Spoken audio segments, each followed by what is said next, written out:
Hello বন্ধুরা, আমি সকালে বলেছিলাম বিকেলে একটা প্ল্যান আছে। তো প্ল্যান হলো মায়ের মন্দিরে পুজো দিতে চলে এলাম। দেখো, মাকে খুব ভালোভাবে পুজো দিয়েছি। হয়ে গেছে আমার পুজো দেওয়া। ফাঁকা ছিল। বড়নগর কালী মন্দির খুব জাগ্রত মা। আমি মাঝে মাঝেই আসি এখানে পুজো দিতে। কিছুদিন হলো আসা হয়নি, তো ভাবলাম আজই চলে যায়। শনিবার ছিল,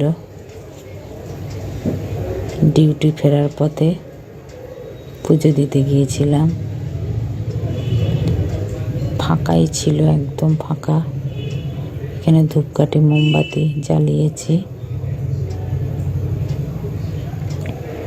তো বন্ধুরা, তোমরা কেমন আছো? আশা করি ভালো আছো,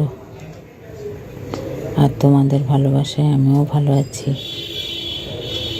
শুভরাত্রির শুভেচ্ছা রইল আমার সকল প্রিয় বন্ধুরা।